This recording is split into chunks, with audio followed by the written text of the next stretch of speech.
எல்லா பக்கமும் அடைப்பட்டு போகட்டுமே. எந்த ஆசீர்வாதத்தின் வாசலும் இல்லாமல் போகட்டுமே.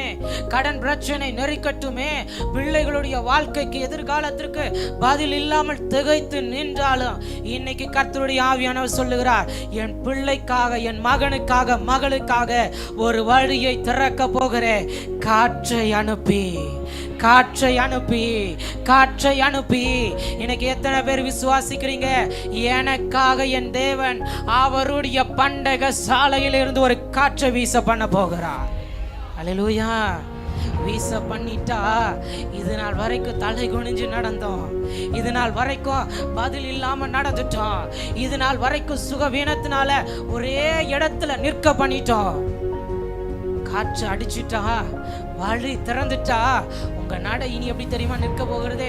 அப்படி நின்று ராஜாவை போல, ராஜாத்தியை போல, செங்கடல் ஆனாலும் அதுவும் எனக்கு மதிலாய் நிற்கத்தக்கதாக கர்த்தர் என்னை இனி நடக்க பண்ண போகிறார்.